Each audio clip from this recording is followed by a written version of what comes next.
Ayan, maglagay tayo ng oyster.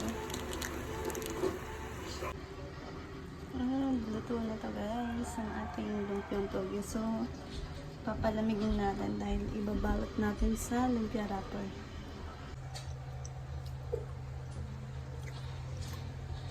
Ayan guys, nilagay ko sa strainer para madrain yung sabaw niya. Baboy. Ganyan. Wala na rin. Dito. Tap dalawa lang.